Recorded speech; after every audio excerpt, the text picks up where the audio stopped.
on Acast and wherever you get your podcasts.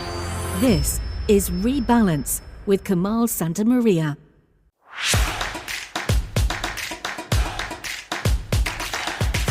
And hello everyone, welcome back to Rebalance, and oh my goodness, I wish we could focus on something outside of North America for a change. Of course we could, it's completely in our power to do so, but when the President of the United States suddenly talks about taking over the Gaza Strip, it is hard to ignore. And that is probably what he wants, something every day that keeps Donald Trump in the headlines. But as ever, it is up to us to look beyond those headlines to explain what is really going on. Back now with that breaking news in the United States. President Trump has suggested the US could take over the war-torn Gaza Strip. A completely unprecedented American policy towards Gaza that on its face would be seen by millions, maybe hundreds of millions or billions around the world as the U.S. backing explicit ethnic cleansing. Pretty stunning what he said. We'll own it, his quote. He also said everybody I know loves the idea of the United States owning that land.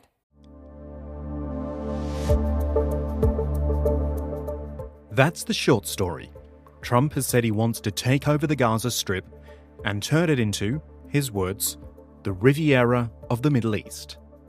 The 2 million people who live there, they'd be relocated to Egypt and Jordan. And just like that, peace in the Middle East. Trump said a lot in his 40-minute news conference, a lot. So I figured the best way to deal with it is to go through that news conference bit by bit and rebalance things as we go. Rebalance with Kamal Santamaria. Thank you very much. That's a lot of press. Congratulations, you bring them out.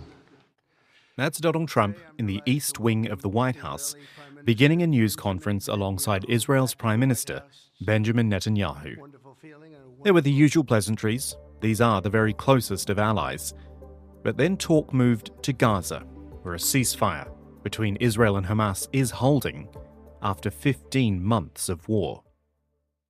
And frankly, who's been really very unlucky. It's been very unlucky. It's been an unlucky place for a long time.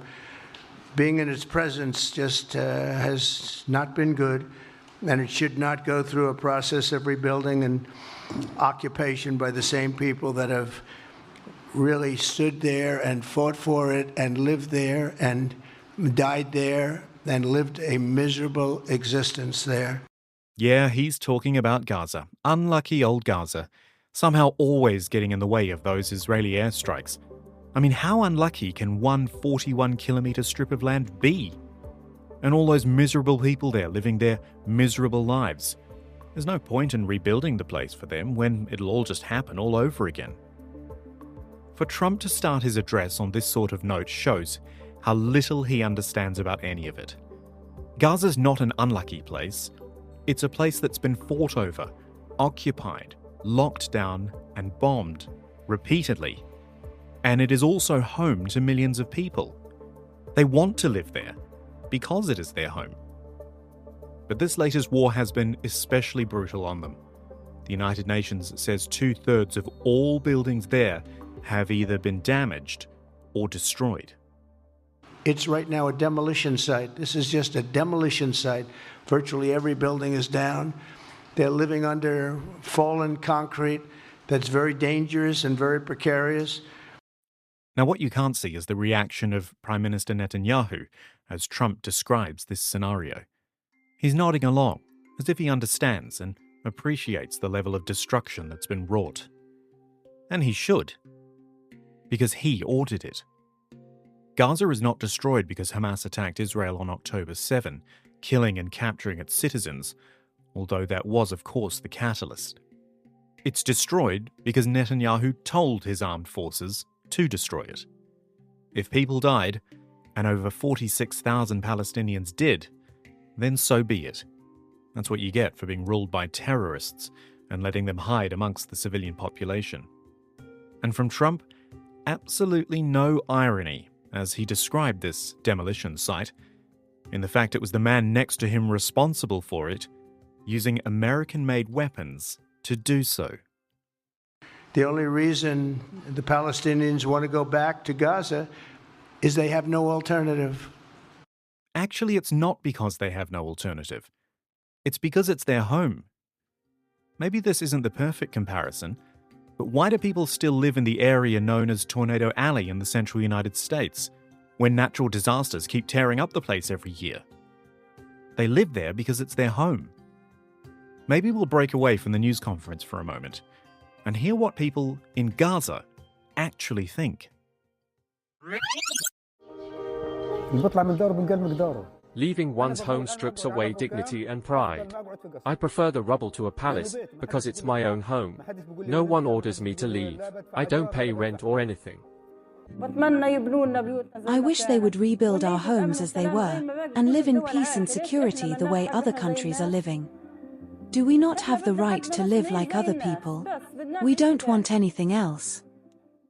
Those Gazans were speaking to AJ Plus in a video called Voices from Gaza, produced about 3 months ago. They're literally sitting in their destroyed neighborhoods, saying, "We want to live here. Why can't we stay here?" I'm going to go ahead and guess that Donald Trump didn't speak to any of them when coming up with this plan. Oh, and there is a plan. The U.S. will take over the Gaza Strip, and we will do a job with it, too. We'll own it and be responsible for dismantling all of the dangerous unexploded bombs and other weapons on the site, level the site and get rid of the destroyed buildings, level it out, create an economic development that will supply unlimited numbers of jobs and housing for the people of the area. The people of the area. We'll come back to that. But first, out of nowhere, Trump suddenly says the US would take over the Gaza Strip. They'd clean up all the unexploded bombs, their bombs, then level the place and build it back. Make Gaza great again, you might say. It's not something that's been floated before. I don't think even the most lateral-thinking expert on the Middle East would have necessarily seen that one coming. But then that's what Trump does. Heck, he's already made it clear he wants to buy Greenland, that he wants the Panama Canal back, and he wants Canada as the 51st state of America. Sorry, Puerto Rico and Washington, D.C., you'll just have to stay in line. So why not Gaza too? Never forget, Trump is a real estate guy. When he looks at a place, he sees its potential, what it could be if he had his way. Trump International Hotel Gaza? Why not? And he knows he'll get no pushback from Israel. In Gaza, Israel has 3 goals: destroy Hamas's military and governing capabilities, secure the release of all of our hostages, and ensure that Gaza never again poses a threat to Israel. I believe, Mr. President, your willingness to think outside the box with fresh ideas will help us achieve all these goals. And after the jaws drop, people scratch their heads and they say, you know, he's right. For Benjamin Netanyahu, it must have been like all his Hanukkahs coming at once. He knew he'd always have the support of the United States, but this was just falling into his lap. And so time for the gathered media to ask their questions. And they had a few. You are talking tonight about the United States taking over a sovereign territory. What authority would allow you to do that? Are you talking about a permanent occupation there?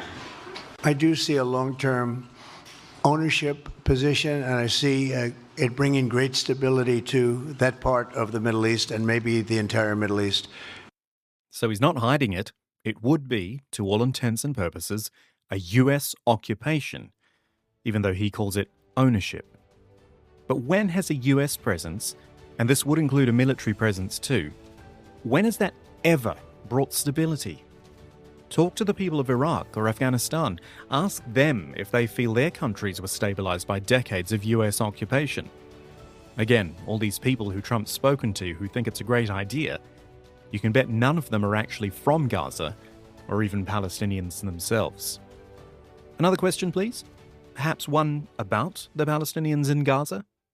One, where exactly are you suggesting that they should go? And two, are you saying they should return after it's rebuilt? And if not, who do you envision living there?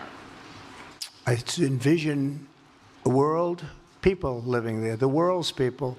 I think you'll make that into an international, unbelievable place. I think the potential in the Gaza Strip is unbelievable.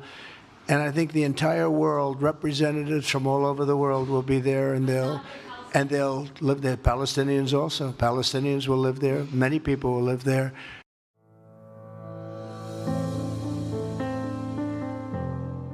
Since this plan was announced, it's been described by some as genocidal or ethnic cleansing. And that answer, from the President of the United States no less, actually confirms it. Ethnic cleansing is the mass expulsion or killing of members of one ethnic or religious group in an area by those of another area.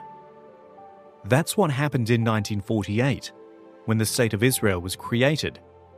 Palestinians call it the Nakba, the catastrophe. This would be a repeat. The Palestinian population of Gaza would be forcibly removed against their will, and their land would be taken over by the United States for the use of, well, anyone with money to spend. The fact that Trump talks about building new places for them to live in Egypt and Jordan, and that both countries have said no to that anyway, it's all irrelevant.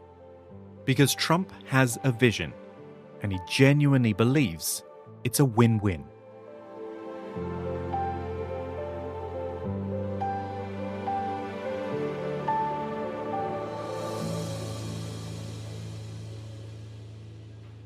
Now, just because he says this will all happen, it doesn't mean it will. After all, what law would actually allow the United States to take over Gaza? What right does it have to Gaza? President John F. Kennedy was extremely pro-Israel, but even he said in a letter to his father in 1939, Palestine was hardly Britain's to give away. So what, in 2025, makes Gaza the United States to do with as it pleases? With Trump, you take him seriously, not always literally. However, with his hands essentially on all levers of power in the United States right now, there'll probably be little political resistance to the Gaza plan, at home at least. If the outrage and opposition to the plan is as far and deep as it seems, then it'll be up to the international community to do something about it. Read, watch and listen online at thebalanced.website. So watch this space, I guess. Trump likes to move quickly on his ideas, but this one will need a little more than an executive order signed in the Oval Office. And of course, this is to say nothing of everything else going on in the Trump administration right now, with unelected businessmen and Silicon Valley interns going through government departments and systematically dismantling them. You know, I think maybe an interesting terminology discussion for us in the future may be around the word regime, which we have always been happy to use for dictatorships and authoritarians. You know, the Assad regime in Syria, the Putin regime in Russia, the Trump regime.